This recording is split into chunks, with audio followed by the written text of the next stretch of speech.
All right, I've hit it, but we don't have to start. So. Yep, sweet. Yeah, you're good. All right, ready to go? All right, welcome to the Coaching Collective podcast, episode 1. So for today, we have AJ Morris on board, a very well-known natural bodybuilder and coach from the UK, has been coaching James since he sort of took the reins over from me throughout 2021 and took him to stage in 2022. Has some serious accolades, this dude. So it's an absolute pleasure to have him on board. So yeah, without further ado, mate, introduce yourself, let us know what you're about, and we'll go from there. Yeah, guys. Well, thank you very much, first and foremost, for having me on. I really like doing these things. It's a pleasure. And yeah, hopefully people enjoy the episode. So a little bit more about me. So I'm almost 27 years old. I've been in the fitness industry since I was pretty much about 16, 17. So coming up to a decade now. And yeah, I mean, when I started as an in-person personal trainer. I worked in like a semi-private studio for a couple of years, and I slowly transitioned away from, at that point, I was building a big passion for bodybuilding and competing myself as a teenager. So I started very young, like on stage. And I, typically got the questions, how did you do this? Can I do this too? From friends in the gym, and started helping out local friends pretty much just for free, alongside, normal jobs. And of course my semi-private PT. And then just sort of worked my way up, got good results with the first few kind of like close friends that I worked with. And from there, the business kind of built itself off success, off results, off working with athletes consistently, and obviously churning out content as well on socials. And since 2015, I've been running shop myself with Team MBM, which has been my primary business, focusing on solely coaching natural bodybuilders. I have played a role in assisted bodybuilders preps, but I don't do the PED side of the equation. I will just do the nutrition and the training. And then I'll work with a third party back and forth in like a kind of like a co-coaching setup.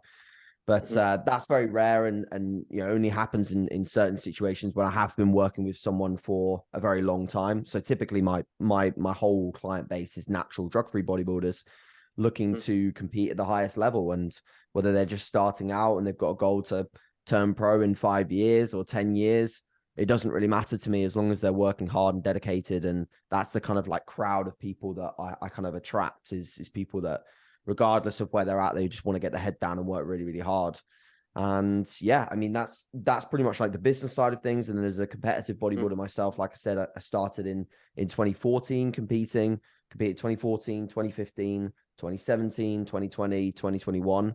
2021 being obviously my most recent season and probably my most successful in terms of winning a men's open British title, placing top 2 at Worlds, you going to the Olympia, placing top 3, all of these things that I feel like sort of set my standard as an athlete a little bit further, stepping out of the junior ranks, in which I did well in as well. But yeah, that kind of set the tone for myself as an athlete a little bit more. And yeah, I'm very passionate about both sides, both, taking my athletes to the stage and equally, becoming the best possible athlete that I can be myself. I take both very, very seriously. Awesome. So for anyone that's wondering as well, just before we sort of go on, we have 176 top 3 placings, 12 overall titles, 12 national titles, 2 European titles, 5 pro cards. A pretty good resume there, isn't it?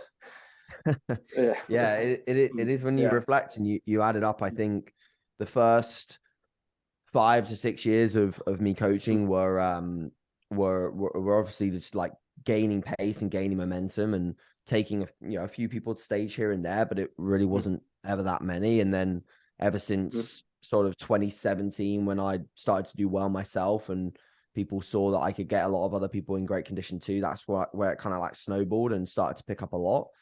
And, I think if anyone takes away something from that, because I always find it hard just to sort of blab on about my own achievements. So if anyone takes away from that, it's like just time. It's a lot of time. It's a lot of consistency. It's these things that you want to achieve with people and taking people to stage, traveling with them and doing all these exciting things. It doesn't come overnight. It really doesn't. It takes so long to build relationships with people and build trust with individuals that will want to try and go to that level with you. And that buy-in is not instant. That buy-in takes time. And a lot of the people, like the European title, for example, that I won with Emma, Emma's been working with me since like 2019. Like it's a long time and a long period of dedication from the athlete and the coach in order to get someone that has potential. Yes. When I first started working with Emma, for example, I told her, you have great potential, but we're going to need a lot of time here. Are you willing to put that time in? And she did, and she got rewarded for it. So, a lot of these things, like I said, be patient, pace yourself. Don't expect it to all come at once, and you'll achieve great things as a coach. Yeah, there's so much to sort of take away from that there as well. One of the things as well, you sort of look at someone like you, and to me, it's like he's so successful, and you sort of don't acknowledge that you've still gone through the groundwork, like similar to what I have as well, in establishing as like the face-to-face coach, building up clients on a gradual level, working with the general population when you don't necessarily want to. People just see this end result where you've got these competitors, you've got this traveling lifestyle, you're working relatively flexibly, and they want that now. But then you hear all this, especially here. This is the first time I'm hearing this from you. To me, that's quite impressive, and it's quite good for me to sort of, it resonates with me as well. Because as I'm sure you're aware, like a lot of people entering the industry these days, like I deal with them all the time. It's like they want to skip that step. Yeah, and I'm sure you can, and I'm sure you can agree. That's what kind of shapes you. That's what gets you, I guess, to really love it and to appreciate every step of the way as well. 100%, 100%. I mean, since the moment I started in, like I said, 2014, pretty much, I always had this exact vision of living like I do pretty much now, working with a large roster of clients that keeps me busy, that are all passionate and dedicated. I always had that in my head. So I knew that if I match my actions with my goals, like that quote that's really, really rings true for anything, I would eventually get there. And if I was here right now and I still had 10 more years to work to get to here, for example, and I'm definitely not done yet. I've got a lot more things that I would like to do and achieve, but if I had to work 10 more years, I'd happily do that. It doesn't matter to me as long as the vision is still there and very clear. And you're right in saying that when it comes and you're at a position where you can look back and reflect and be like, wow, I've come a long way, it feels so much better. If you get it overnight, away, it's like it's nothing, fabricated to an extent. It feels weird, it feels fabricated. I'd much rather work for everything that I had rather than just have it sort of given to me on a plate. Of course, and it's one of those things as well. Even with me, like obviously, it's quite good for someone like me. Like, look, I've probably been PTing for about 3 years now. I've been coaching for about 2, I'd like to say. And having obviously in the last 2 years where I have gone predominantly coaching, it's having yourself to sort of look up to as well, being my coach and also taking some things from you, because obviously, like, what a lot of people don't know, because like with clientele and stuff like that, I don't really talk to them about my, like, how I get coached as much. Like they know I get coached, but at the same time, they don't know, like the ins and outs to an extent. And it's one of those things that, like, I feel like a lot of the stuff that you sort of talk to about with me or go over with me, it actually ends up reflecting on the service that they receive as well. Because it's not only that, it's working with you. And then obviously me and Michael working together and like doing business together. You two are probably the 2 biggest idols to an extent that I look up to when it comes to coaching, and seeing how hard you guys work, seeing what you guys do as well, is always going to reflect on me. And it's nothing but, I'll see it as it's a good thing. And at the same time, but like, I feel like my clientele don't actually see the behind the scenes of it. So, and like me and Michael said at the start as well, like, and we were discussing before we jumped on and started recording, but it's just a good reflection to sort of get other people to see the ins and outs of it as well. It's not just, at the moment with those people, it's just me and Michael, but seeing other people's points of view with us doing this podcast is going to make it a lot better as well. But yeah, and especially, it's just good to see how much work you get in as well. You know what I mean? Especially hearing it from like externally to like us as well with our clientele and names who are far more recognized than ourselves is great as well. But one thing that stands out to me, well, not stands out to me, obviously I knew this, but what has stood out to me about you, a lot of coaches at your level of sort of success, especially with those accolades there, like, I guess they kind of put their bodybuilding to bed. I'm sure you've seen that. Like I it's sort agree. of like, all right, yeah, I'm a coach now. I'm a coach now. I can't really bodybuild. Or bodybuilding, to be fair, man, it's either like they either go all in or they don't do it at all. And I've been on the fence about that. But then like looking at someone like you, you're Nothing comfortably goes doing both, backseated. Yeah. and you can You see don't that backseat you're anything. yeah, and Yeah. yeah. I think Do you? I think just to sort of touch on that topic there, I think I think comfortably is definitely it's probably not comfortable, if I'm honest. Mhm. It's very and I'm almost similar to you sometimes. Like I'm not necessarily on the fence because I'm way too deep into my own bodybuilding journey to pack it in Yeah. or not put my 100% into it. But I've had periods where I've thought I need to do something different here if I want to do what I want to do as a bodybuilder. You know, I need to think about the amount of people I work with, or I need to think about the amount of people I put into shows. But then I get to the show weekend and I'm like, I don't want to change a single thing about this. Yeah. Mhm. I Yeah. could not do this. Mm-hmm.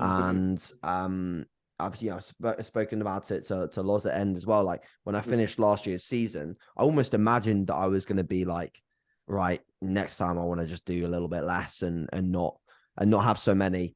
And I straight away just thought I don't want to do that. If anything, I want the same. I want the same kind of work exposure. I want to be super busy. I want to be in the depths, because that quiet period for me just doesn't do anything for me. It doesn't drive me. It doesn't wake me up in the morning as well. I need to be go, go, go. And if anything, go, go, go for me. And I know Cube is very similar as well. Like that for us is like the elixir of life. It's like it's everything. It actually probably makes us better bodybuilders. It gets us into a really, really, really solid routine. It allows us incredible time management of our day. You know, if I didn't have the business that I had, I think I'd go down the route of waking up later and getting meals in later and training later and just doing like pushing things back and coming further out of a routine that's like so structured for me. The reason why I think most people stop is that maybe they realize, especially in the sort of the assisted side of bodybuilding, I think it's very different because let's face it, if you've got an amazing business, you're building a family, and you realize, am I going to push something that's essentially going to take years off my life? Or am I going to realize and sit back and make the smart move and not push that side whilst I've got an incredible opportunity, you know, the cooking whilst the iron's hot, so to speak, and push the business side? And I think I commend people that do that in the grand scheme of things, because I think honestly, in a lot of situations, that's a damn smart move, because they're sitting on a business that can give them an incredible life. They can change a load of people's lives. They can experience second-handedly the Olympia experience, taking athletes to the very top. And they can obviously do that with I mean, I think sometimes the sleep schedules and the routine that they have is probably not the best for longevity, but it's potentially better than pushing the PEDs and trying to compete at the same time. For a natural, I think it's definitely different. I mean, ultimately, if I was prepping every year, I'd still be putting my body under way too much stress, but that's why I take extended off seasons, and I also map out in quite a long-term scale when I will compete, and I purposely bring down my roster in order to make that year approachable for me in terms of an athlete perspective, and ensure that I can get the best out of my prep and also give the best to my athletes. So I think it takes some thought process, it takes some doing, even balancing the training with the amount of work and height, sort of like the height of the season is hard. But you know, I understand both ways. I respect both ways, and I don't have anything against people that sort of like prioritize their coaching over their bodybuilding. I think that makes a lot of sense in a lot of situations. The one person that came to mind when you were talking about that's Ben Chow, how he was competing, he was absolutely hammering himself, and he sort of made the call to go family and just, you know, sort of guide like Hunter, Neil, all that kind of stuff into the Olympia. And I feel like, in a sense, as a coach, like if you know and you've got to call it on your career, it's sort of like if you can get as much out of these people, like you'd get as much joy out of these other people competing. Like you said yourself, it's like you're like, you wouldn't change it for the world, because seeing these people get on stage, seeing these people win, and like you've had so many competitors go on stage and do phenomenally, like, and it's just one of those things now where I'm sure you get as much joy out of that as you would have out of your own winnings. Like, don't get me wrong, at the end of the day, if you win, you probably do get more joy out of that, but like you do get just as much joy out of like your competitors winning. Yeah. I think for someone like Ben, someone like Callum, etc., like, these guys, I honestly think that it was probably still a really hard decision for them. I don't think it would have come easy. Like, I think from the outside looking in, I think people can think, oh, they've just packed in. I don't think they've just packed it in. Nah. I think they've had to have a long, hard think. And I think a lot of times they'll be sitting in the audience in a show, and they'll be kind of wishing it was they're not there a little bit. I don't think that's unfair to say. So I think that it's for us to sit back and say, oh, that's an easy decision. I don't think it is at all. No I think it's very, very hard. But like I said, respect to them. But it is possible to balance both sides. And I think you've just got to be smart. You've got to be willing to accept that there'll be times where you might not be able to push the business side, and you have to sort of keep that at a certain level and make sure you now have enough room to tick off your bodybuilding processes yourself. And I think there is an element of benefit to that as well, in the sense that I think that it bodes relevance to lead from the front on a consistent basis where possible. I think a lot of these people that have bowed down have led from the front for a long time, and clients have seen that role model-esque version of their coach, and that they know that. And that's why people have got a lot of respect for them. And, many years spent in the trenches does something in terms of the way people like look at you and listen to you and understand you. So I think that cannot be neglected. But, for myself, I know that when I post a training video or I post anything of me doing my work, I know that I've got people looking at that are either clients or potential clients or whatever, that they want to see that work being done, in the way that I preach about, and if I'm not doing that, then to me, that's not me setting an example. So, and that's a very important part of the jigsaw puzzle in terms of getting trust and respect from the people that you work with. I actually, I think as well, like so I'm not going to draw a specific example as well, but something I've realized more lately as well is I've met a few bodybuilders who are a bit more deeper into the enhanced field, and they actually had a few health implications. I'm not going to use specific examples, like I said. And what amazed me at the time was, like, even though they had these complications which were potentially life-threatening, once they were kind of cleared, they were right back into it. You love it. Yeah, they loved it. But what I realized after that is, when you've been doing something for so long and you invested so much of yourself into it, it's part of your identity to a point where the coaching isn't enough. So for myself, I'm not a successful bodybuilder. That's something this year was my thing where I really want to put back into my own bodybuilding. But I realized, like, if I'm 35, 36, 37, I'm 28 now. If I haven't had a good crack at bodybuilding myself, I would almost feel like I've missed out on something that I always wanted to do.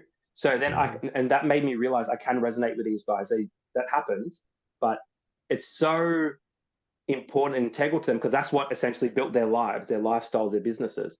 That I don't think like we are, just based on what you said, essentially, I think it's a very difficult decision to say, you know what, I'm focusing on my clients now. Especially if, and then you see that this is the presence of health issues. This is not just, my business is super busy, I'm not putting my all into it, I should quit. This is someone saying you probably should stop, and they're still like, no. And that to me was like, it just made me realize like how much this anchors us as coaches as well.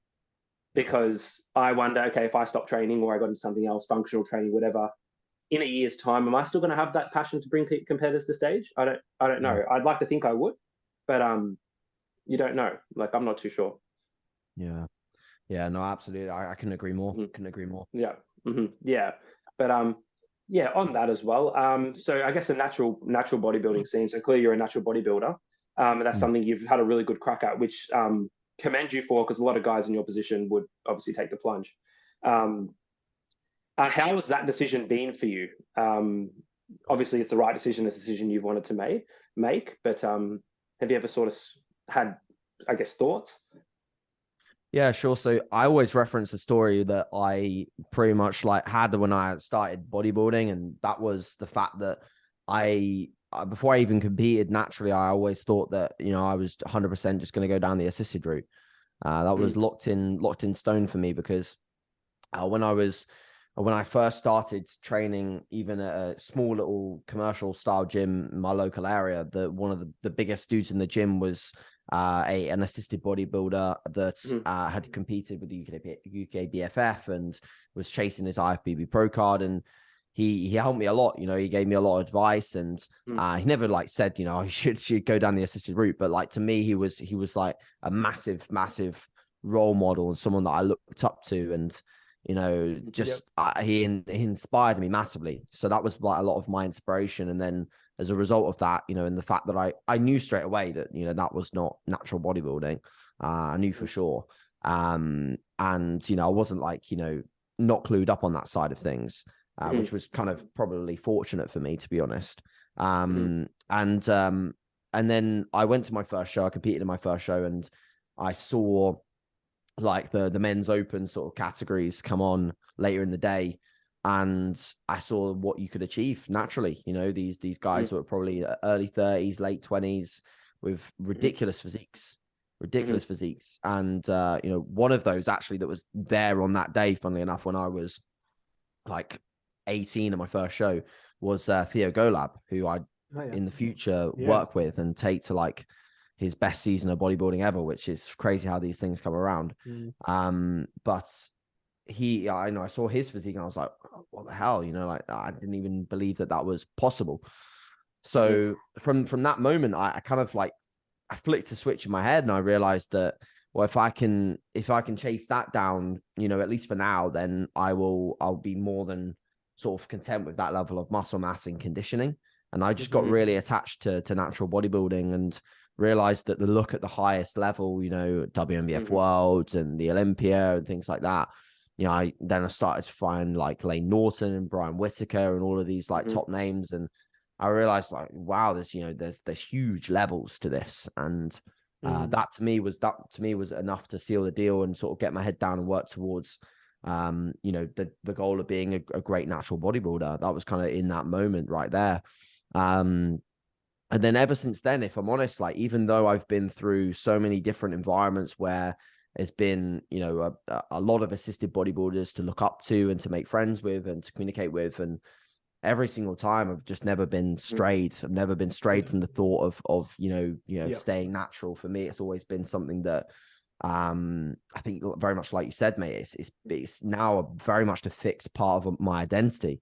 I wouldn't say that I reference it a lot and, you know, constantly say that I'm a natural bodybuilder or anything like that, but I'd say that it is locked into my business model, into, you know, the way that I coach, everything I know. You know, if I went down the assisted side myself, I'd become a different kind of role model to my clients.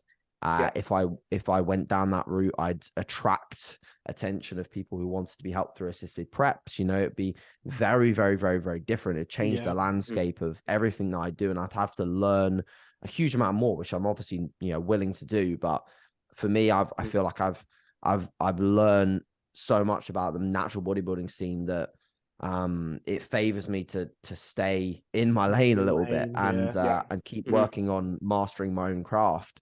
So that's the way I've always seen it. And obviously with the launch of, we'll talk about it later on, but the launch of the NBW, Natural Bodybuilding Worldwide, that was again, you know, another seal of the deal, so to speak, in terms of me staying down this path and creating multiple business ventures with natural bodybuilding. So, you know, but I don't think I'll look back in 10 years or whatever and say that I have regrets about doing that, because, you know, I've seen many people in my time bodybuilding so far go down the assisted route, and you know, some of them of course have great success, but I've also heard all the stories about how difficult it is and the health implications and not being able to continue to pursue it, and, you know, like all of the things that come with it. It's like, I think from the outside looking in, there's a lot of things that people don't see on the day-to-day that goes on for an assisted bodybuilder, and the amount that your life changes as a byproduct of going down that path. And, you know, I think for me, it actually scares me a little bit, to be honest. There's not a huge, lot more to worry about.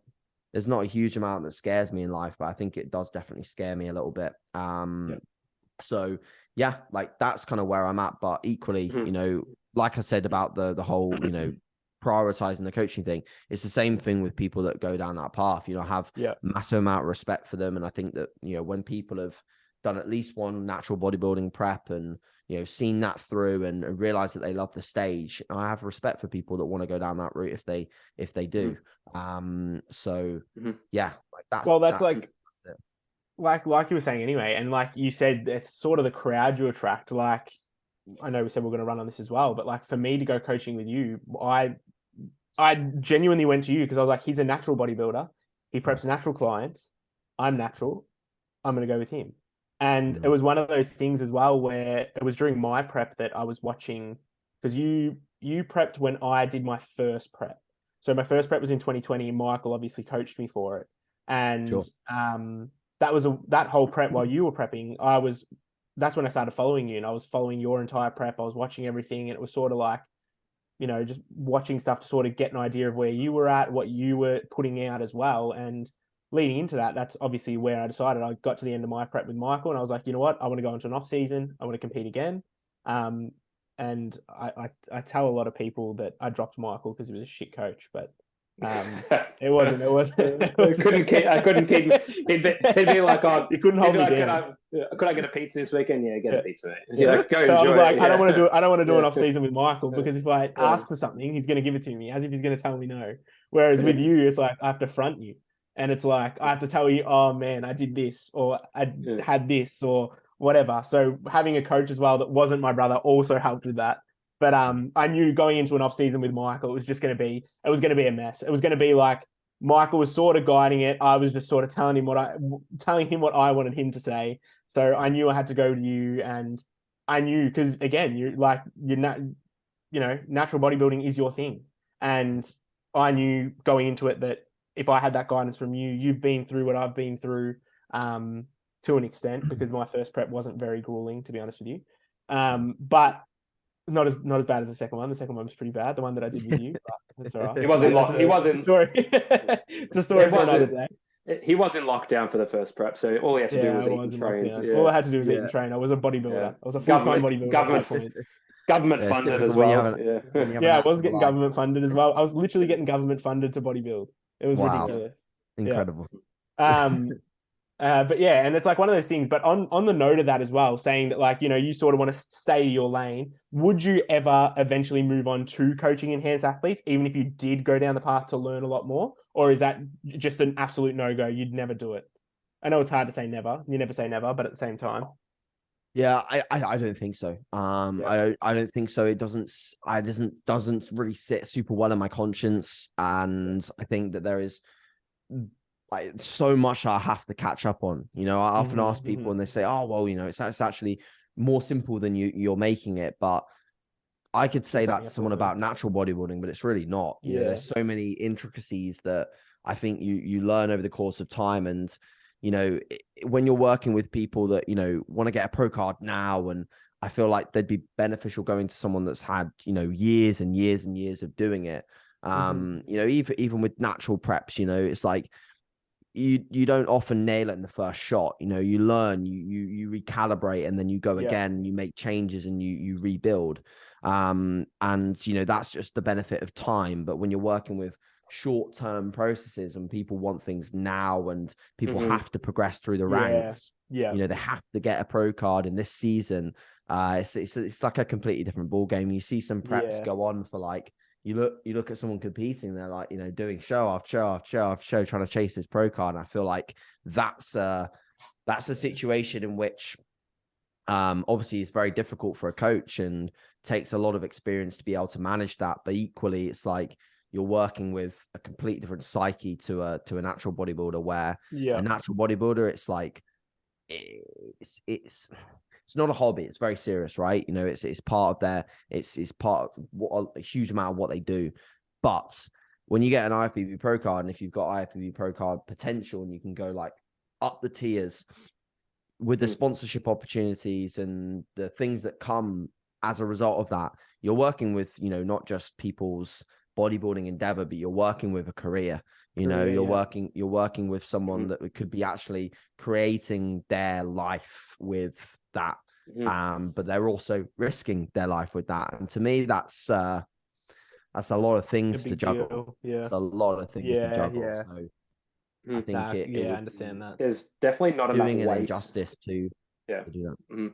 There's not enough weight on the potential implications of enhanced bodybuilding. I coach enhanced clients, probably more of a minority if I'm honest, but trying to just get through to them like the risk that they're taking.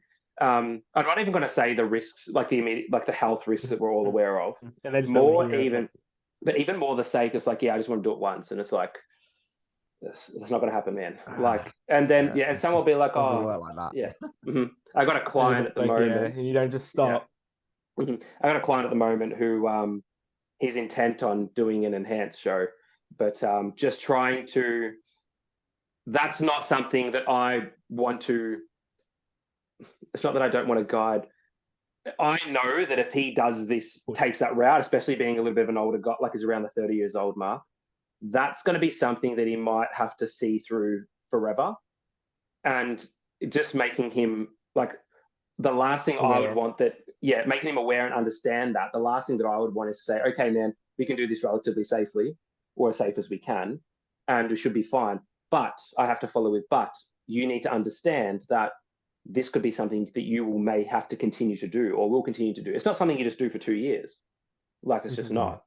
And that, back to my initial point, like, people don't acknowledge that. So if you get a 25-year-old who jumps on his cycle, like, there is no way that's going to be the only time that they do it.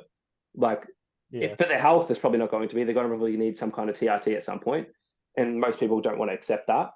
And there is a level of addiction associated there too, because like from a psychological perspective, after that happens, they're not going to come off and be like, yeah, sweet, I'm happy here, unless they stop bodybuilding, which I don't want to kill I don't want to kill a career either. In my view, sorry for rambling a little bit here. In my view, there's two ways it goes. Like, there's a third way it could go. So I have seen guys, have a couple of close friends who competed in enhanced feds.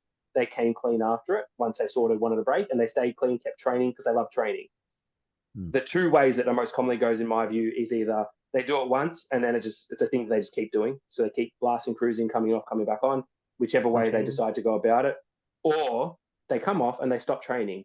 So the last thing that I would want with this client that I use as an example is to put him down this route where he has to keep using it, and that's something that he never expected, or to do that and then completely kill his passion for bodybuilding when he realizes that without this, I'm less than I'm capable of. That's how I feel. Yeah. And to me, that's bigger to me than the health implications that just having to make someone make a decision or understand the weight of a decision like that. And that's why hearing you talk about the weight of that decision, because you talk to enhanced bodybuilders, because they love bodybuilding so much, they're so ingrained in it, they don't really address these things, because to them, bodybuilding's it. But a lot of these younger guys, not necessarily younger, because they might be around the same age as you or me or James, but guys in a bit more the infancy of their careers, like they just acknowledge that's a hard thing to really just make someone comprehend. Yeah, I agree. 100%. Yeah, it's the conversations you have that make you realize how some people get it. And when people do, I always give my opinion. I always say what I think in terms of, as neutral as I can. And since but I think it's always important, especially when you know someone well, and you know what they're like, and their passion where it truly lies, and how much they want to progress. I think it's always important to share an honest opinion and give the pros and cons. And I've, like I said, my knowledge is that I have gone, and I continue to follow them, and I continue to be friends with them, and I ask them how they're getting on and things like that. So that's my knowledge, and then the rest ultimately in bodybuilding. But yeah, it's something that I think everyone deserves their own decision to make on that front. Of course, it's something you have to make yourself, definitely. So run us through NBW. I think it's a great example as well, because like I mentioned before, I think people need to recognize that there is a future in natural bodybuilding as well, provided they run the great course. Concept too. And 2-3 years of natural bodybuilding, or even 4 or 5 years, does not qualify as, I've achieved my natural potential. Now it's time to take the plunge. And I feel like that community that you have created, it sort of is able to show people like, no, you have plenty of years left in you to continue to progress.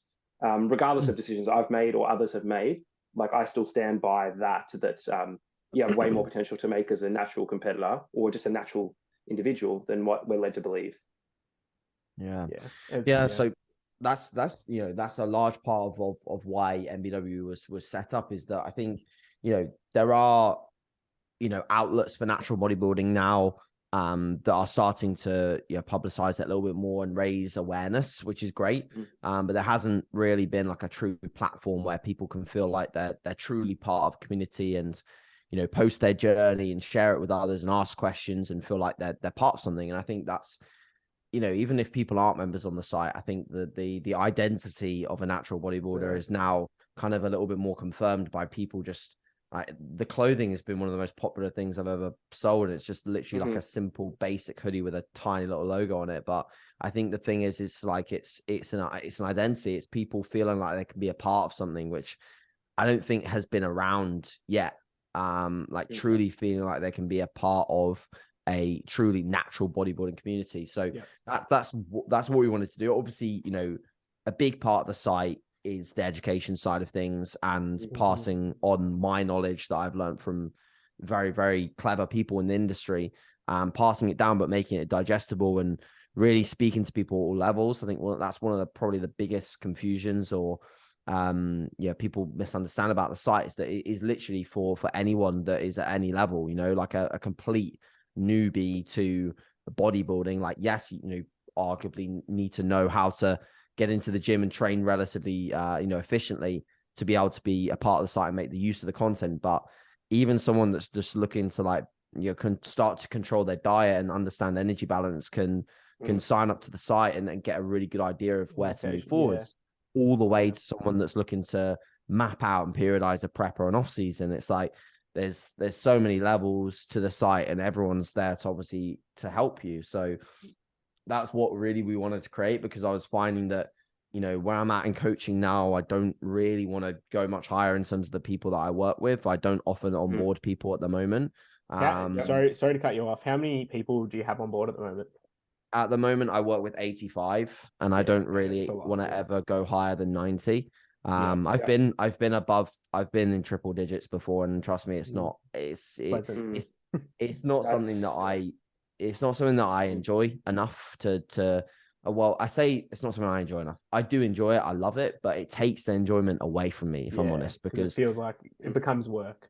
Well, it becomes, that 85, that I'm roughly just under 100 at the moment. And the difference between coaching 80 versus 95 clients in terms of how you manage your day to day is like ridiculous, night and day. Like I'm working around the clock, and so I get it. But you would think, it's like 10, 15 clients, you'll be right. No, it's a big difference. Yeah. And obviously from experience as well. And like for you to say that you currently have 85 and you've had up to 100. I don't know if you had 100 when I was coaching with you. I don't know how recent or long ago it was, but like the fact that you have that many clients and you are still as responsive to me as you are through WhatsApp, like blows my mind. Like I don't know how you can. It's like I send the message and within 15 minutes I'm getting a message back if you're awake and our time zones line up. And to know that you have that much work happening and you're still able to be on top of it, I can't wrap my head around it. It's phenomenal. I don't know how you do it. Competitors too. They're not normal. Yeah, they're not normal and competitors aren't easy. They're not easy. Yeah, it's not an easy client. Like no, me sucking up about feeling tired. You know what I mean? I'm sure. And when you have that many competitors, I'm sure you heard that like 15 times that day. Yeah, it's like, a lot, for sure. I think the biggest thing is like, to get to a level where you are responsive like that. Obviously, it takes a lot of time management. You cannot be a lazy individual and do this. And you also cannot expect that a job as an online coach is a time frame. Like you can't really, in my opinion, set business hours. It just doesn't really work like that. Mhm. You just got to be up when you need to be up, and you've got to be routined every single day. It doesn't really matter what day of the week it is. But it does. I think the biggest skill is just, you know, developing that roster over time. So as your roster builds, you adapt, and you obviously you get better. You know, you get better, you get more efficient at doing things. You can respond quicker to messages because you've had very similar messages for 10 years. You know, you get better at doing your job. And you know, I think if you went from 10 clients to 80 clients in the space of, you know, a month, you'd be in a huge amount of problem. You'd be having a ton of issues. But as you build systems and processes where you can work with people and still deliver a high quality service, but with a touch more sprinkle of efficiency, I think that's great. You know, I think the way I see some coaching going at the moment is not something that I would super support, because I feel like, especially when you're working with competitors, it's very important to build solid relationships and always be very like personalized with the approach. And I think there is some approaches where it's like the development and the building processes of like AI and responsive bots to like messages and things like that allows you to kill, or even like hiring someone to respond to generic messages, like a VA. So they're just a response bot. I think that's something that I could never personally do. And it's also the reason why I've personally struggled, because a lot of people have asked me, you know, why don't you bring on, you know, another coach to Team MBM and things like that. So my personal struggle is finding someone that I trust enough. And that to me is like, I haven't had someone that I'm close enough to be able to trust in that instance. And that's the same reason why I feel like it'll always be, for me now, between 80 and 90 clients consistently, and just continuing to provide a high quality level of service.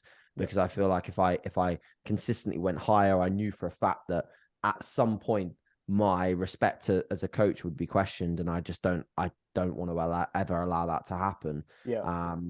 So yeah, that's, you know, but you know, you guys know yourselves, like, you know, the biggest thing out of anything is like it's all your own decisions, and it's all your own time management that can move you forwards in business or move you backwards. So it ultimately always comes down to the coach at hand.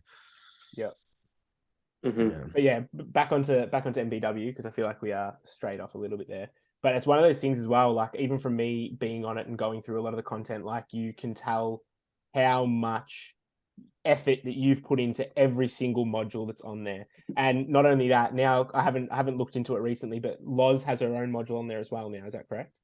Yeah, she's done a couple now, so she's trying to obviously hit up more female side of things a little bit more. And which is good as well, because it's sort of, I feel like with natural bodybuilding, you do tend to attract females a lot more. So having that side of the website as well actually helps a lot. But yeah, the modules, just the amount of effort that you've poured into it is phenomenal. What was majority of the inspiration towards getting a lot of that done? To be honest, like it was just an accumulation of thought processes over time. You know, like I knew for a fact that this was kind of like a missing part of like I said, the community. I knew that there was often a lot of the content was built upon the questions that I get asked on a frequent basis. You know, so I built up collections of DMs that would just be questions or Q&As, and I'd build up ideas in my head, and then I just laid it out as a bit more of a structure, and then began making content. And to be honest, like once you start making one piece of content, you realize that it flows into another and another and another, and then you just lay out things that then can help people.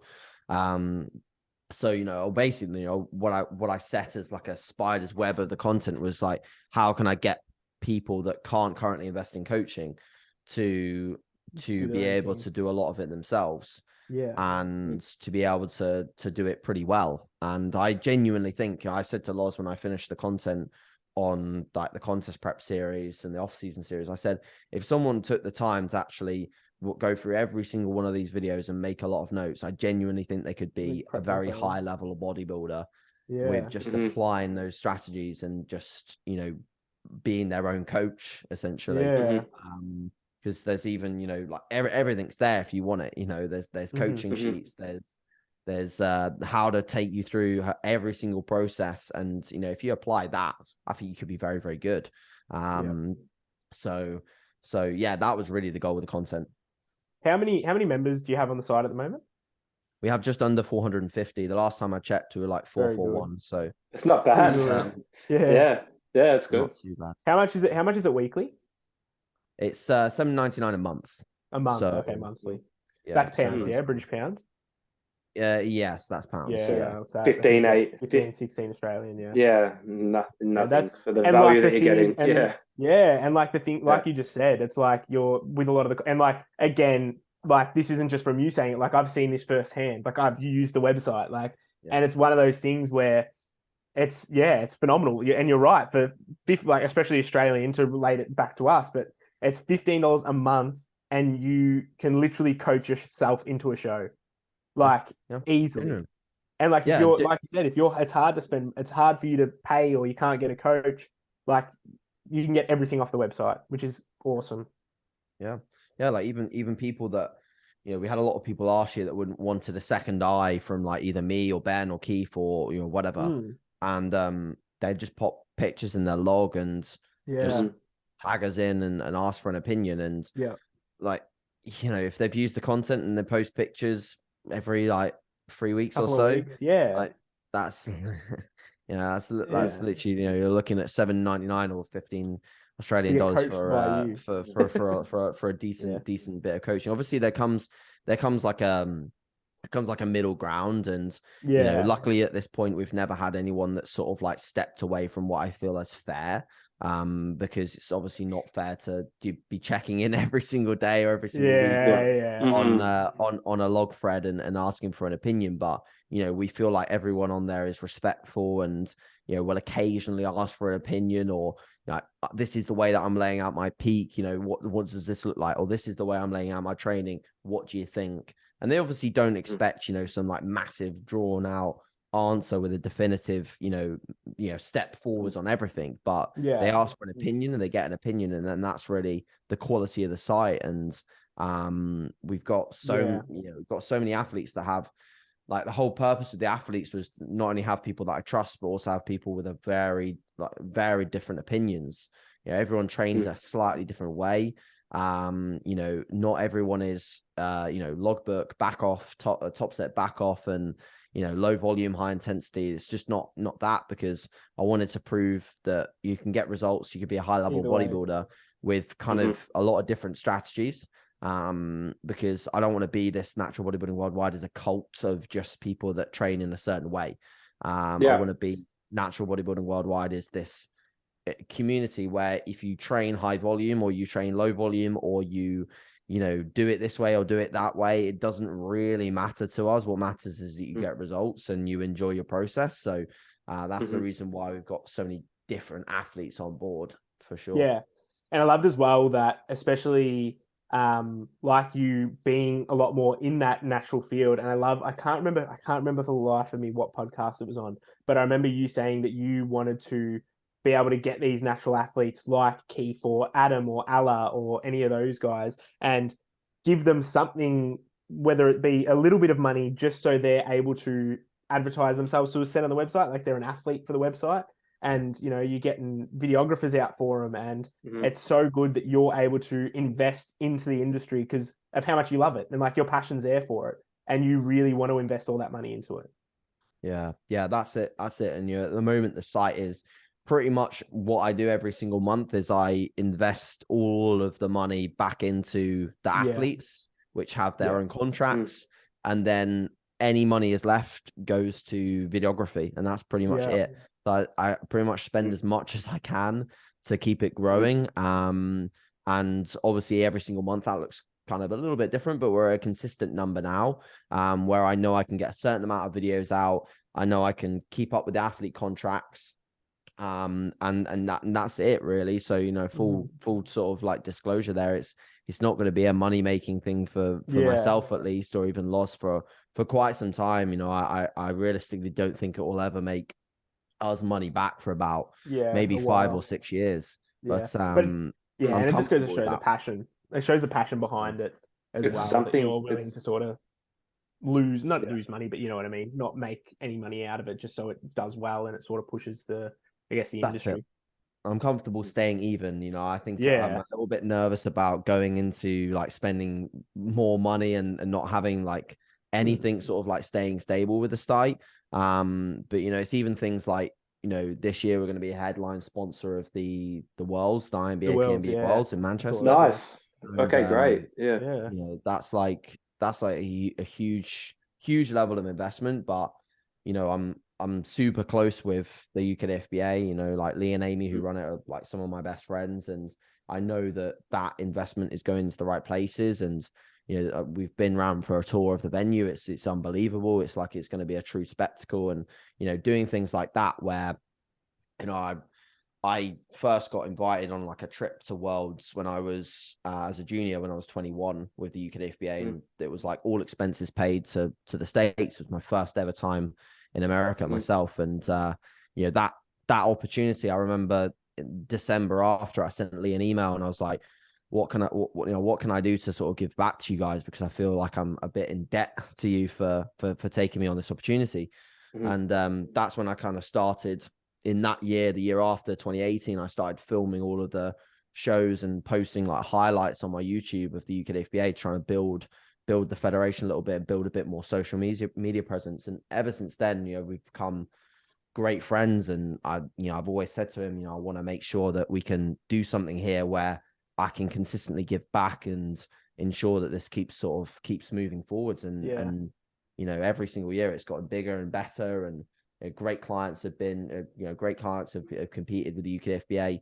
But the whole natural bodybuilding scene is growing. UK FBA, BNBF, WNBF UK over here are, churning out great shows of huge amounts of competitors. So it's doing bits for sure. Yeah, and that's like here as well. I last year, so my first showing, I did it with NBA, so Natural Bodybuilding Australia, and it was probably one of their first couple of years or whatever it was, and that was, for a smaller show, it was run so well. It's a great show. It was it was so good. And I think it's Stuart O'Brien, I think, that runs the federation, and you can just tell how much he loves and cares about it. Yeah, it was like his baby. Like, it was ridiculous. He literally said to me after the show, I said, "Hey mate, could I get some feedback?" And he's like, "What time are you free tomorrow? Call me." He spent like 40 minutes on the phone with me running through it. And I just had an inquiry before with the guy that it was a discussion with the guy who wants to compete in America, because he doesn't believe that the Australian feds have the standard. I guess they're not run well enough. But NBA, I think, is ours that will get there. It just needs what you've said about putting back in and investing and stuff. Like, once they have that and people get that, okay, cool. Like, this is actually holding to a good standard. The criteria is what we expect the criteria to be. That should be I think that's a great move for Australia here, because some of the other feds, it's very like the criteria is very much, you don't even know sometimes what you're going to expect. Yeah, but the thing is, you don't know who's going to win. The problem there, though, like NBA's new show, so it's a smaller crowd. So when you get, like, especially a first-time competitor, and there's less people in the category, so they want to go to that other federation, which has got, it's popular. But the reality is, you don't want to put in all that work, and then it's like, all right, I meet the criteria, and they get there on the day, they pick someone else to win. It's like, hold on a minute, like, what's happened here? Yeah, and that's the problem that we have with the natural feds. Not to say that IFBB is not like that here as well. It's just very evident in the natural federations here that it's money. It's money.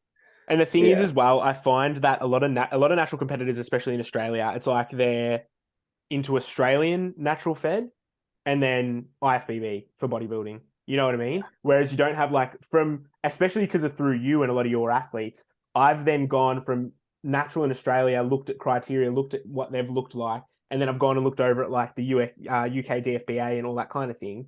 And I look at it and I'm like, this is like, it's night and day.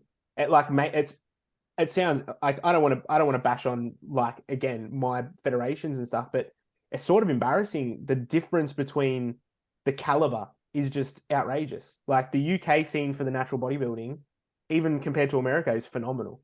Like, it's hard. No one can touch it for natural. It's hard. It's ridiculous.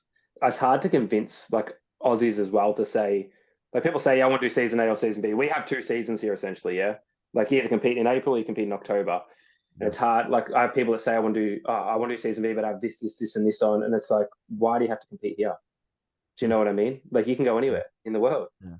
But you That's sort the of limit plan. yourself. Yeah. You sort of limit yourself. And like I said before, like the last thing you want is to put in all this work. And then it's like, sorry, mate, you're not meeting our criteria. And it's like, but your criteria said this last year. And it's like, well, not anymore. Like we've changed it, you know? Like that's my take anyway. Yeah. It's a difficult Yeah. one for sure. I think that the emergence of so many different categories as well means that the lines are even more blurred. You know, you have so many different like sports model and I was gonna say, do you guys do classic at UK? Yeah, we do. Yeah, you do now? Classic. Yeah, classic came about. When did classic come about? I think classic was 2021, the first year of I didn't think. bodybuilding. Yeah, I thought so. Yeah. So yeah, maybe even this year was the first. Actually, no, it was this year. Yeah, it was this year. This year was the first year that we ran it.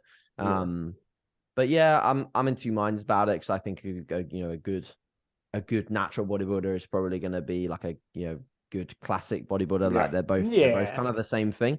Good shape, good lines, good flow. And you saw a lot of people just doing classic and bodybuilding, and they'd end up just doing just as well in both. To be honest, if they were winning in classic, they're probably going to be winning in bodybuilding unless they I feel like beaten by a slightly bigger guy. Yeah, I feel like it is a bit silly and natural to have classic and open, considering I feel like they don't even have. I know for us here they don't even have a weight cap for like you know what I mean by weight cap. Like IFBB they actually have a weight cap, whereas here it's like you're under this kilos, you're over this kilos, like that's it. There's your weight cap. Like yeah. It's a bit silly. A lot of guys do the classic as well because they just think they're not big enough for open, that's the trend, isn't it? Because that's kind of the way it works in the IFBB, but it's not really the same in natural bodybuilding. So you're probably all going to be like if you're a good if good bodybuilder comes across and is just gonna beat someone that's just under muscled in classic still. And then you get obviously a lot of people that think they're classic and they're really not classic, and then that just you could have just done bodybuilding and you probably would have done better. Because just because we hit a vacuum front double, it doesn't mean that you can look quite the same as Bumstead. Half the open bodybuilders, most of them are hitting vacuums now anyway. I feel like it's a staple in all of bodybuilding now at this point. Yeah, I mean, like you see some of them, like Charles Griffin, even like Nick Walker hit one at the Olympia, didn't he? As well, like I think Nick's the only person that can get away with like crunching hard down on his abs, to be honest, compared to a lot of people, because you have to have some sort of rib cage lifter, especially as naturals, because get like lats and everything, in my opinion. So small vacuum is probably quite common. Yeah. But did you have it's just one of those things. Yeah. Did you have a specific time you need to wrap up? 10 minutes would be great if possible. That's perfect. I'm gonna head out. Perfect. That's great. Yeah. That would be great if possible, guys. That's only the one more thing to really run through. Did you want to take it, James? The last point. No, you go. I feel like I've done a lot of time. It's just a very broad question. So let's just try to I'm gonna try to simplify this a little bit more. Sure. Okay. Take an athlete into prep. What kind of position would you want them in to begin with, from a metabolic perspective and whatnot? And where would you say that they qualify? Okay, we're good to enter a prep. And in what instances would you say, no, this is not the time for us to be competing? And how would you potentially deliver that? Sure. So, I think like health-wise, metabolic-wise, we're going to look at having someone in a consistent off-season for ideally at least sort of 12 months prior to the contest prep. So bridging the gap between a previous season and a new season by pretty much a calendar year. That's normally ideal. And then we'll obviously, if I've not worked with this person prior to the prep, we'll look at past diets, what they've done, when they've pulled themselves down, what that kind of looked like. I think the biggest thing that you can do as a coach is, especially if they've not competed before, you need to have as many pictures of that person at lean body weights to start to build a picture of how far they were off when they were last relatively lean. And then from that place, you can start to put together a bit more of a timeline and a structure to their prep and realize, are we actually going to hit the mark here? What are we going to be looking for? How are we going to actually get to this finish line with as much muscle retained and hit the mark? Now, obviously, that becomes a case of, breaking many weeks down and doing some form of predicting. And equally comes a case of having that athlete ideally in a spot where they're starting. So, for example, to use like numbers, a regular like 200-pound bodybuilder that is maybe like 160 on stage, I personally would have them start a prep at like 190, so maybe 30 pounds above, if possible, again, based on the limited amount of data that we may have. And then for a female athlete, typically most of my females will start around about 20 pounds above a predicted stage weight. That's like very rough, very rough. You can use percentages and things like that, but that's a very rough idea, is that, if you're mid 160s to 170 on stage, probably going to be losing 30 pounds. If you're, 120s, 110 on stage, probably going to be using like 20 pounds over the course of the prep. And then you break that down, obviously, at however many weeks that you have. And you try and gain a little bit of a better picture as to how that athlete has responded in previous phases, and you maybe map out some strategies to avoid issues that you've hit in the past, like how adaptive they are, how many times we need to pull out of the diet to get them responsive again and push harder, planning out phases where they may be going through high stress periods and things like that. All of those different things, you can map them out. And that's really most of what you can do as a coach. The rest really comes down to understanding that person, building a relationship where you understand their environment and the personal factors that might be going around at the moment in that prep. So anything that's going to be creating a large degree of stress on that individual, you obviously want to try and understand that. And if we can limit external stress to a bare minimum, great. If external stress or life situations are very poor and they're looking to stay poor, then the prep would not be the best idea. If we're coming out of a previous prep, or we know for a fact we've got some issues that are still arising, whether it's shown within blood work or not, then again, a prep probably isn't the best idea, because we're going to be working off the back of poorer variables. The more poorer variables we have, the outcome is just going to be, you're going to be scraping at the bit to get this person into the shape required. You don't want to kill someone either. No, not ideally. You don't want them to hate, especially like first time around. A lot of them don't get. Once you do one prep with someone, they get all that. But first time around is very hard for them to understand. I need data. I need you to be in reasonable shape to start. You can't be peak body weight when you start a prep. And then the last thing you want, when it's hard to sort of convince them, all right, we need time, they say they want to go into it. It's almost like you don't want to kill them to a point where they do it and they're like, fuck this, like this sucks, I hate it. You want them, like funnily enough, you do that to someone and then 6 months later they love it again. But I'm sure you've had preps where you're like, I want this over, and then you finish and like, that was great, like I can't wait to do it again. That's literally, and that was me with this prep. I was like, got to the end of it and I was like, oh, I'm done, I'm calling, I can't do this anymore. Had a mini meltdown, and then it was like, I got to the end of it and I got about 2 weeks out and I was like, I want to prep again. And I feel like you just lose routine as well. I feel like that also makes it a lot worse. Like, I don't care what anyone says. I don't care what anyone says. Anyone that comes out of it and holds it well, like holds at least that that routine and that structure well coming out of a prep. I don't know how you do it. I envy you, because it's so hard to fall out of that routine once you come out, because you sort of get to a point and you're like, oh, I got to get my meals in. Then you're like, I don't really need to get like I do, but it doesn't matter if I have it 2 hours later now, like, or you know what I mean? It just makes it so much harder. It's a different mindset. I think some people you will meet that are complete and utter robots will be able to handle that. But you're right. 90% of people will struggle to maintain complete consistency in a post-show window. And that is again why, ideally you want people in a position where you haven't had to put them through the ringer. But ultimately, when you're working with people that, are really, desperate to get on stage, and, we've set out a goal, they want to be able to achieve it. It's kind of your role to get them to it. It's both your roles to like control that athlete in terms of like, how far you push them and understanding whether they can handle it or not. But it's equally your job as a coach to get the job done as well. It's like a balancing act between the two. And constantly finding that balance is key. It's also a respect. I feel like from a clientele perspective, it's also a respect thing. Like, for example, with you, it's like we got to the end of my prep and you were like, nah, let's call it here. Let's not pull any more off. Had I been coaching myself, I would have ran myself into the ground. I would have Mm. definitely and like you said to me, it's like, oh, level muscularity's not there. We'll start to look stringy. I would have been like, all right, I'm not winning on size. Let's get me just diced. You know what I mean? And I feel like it's a respect thing. It's like with your coach, it's like you sort of got to get to the point that's just like, you're telling me what to do.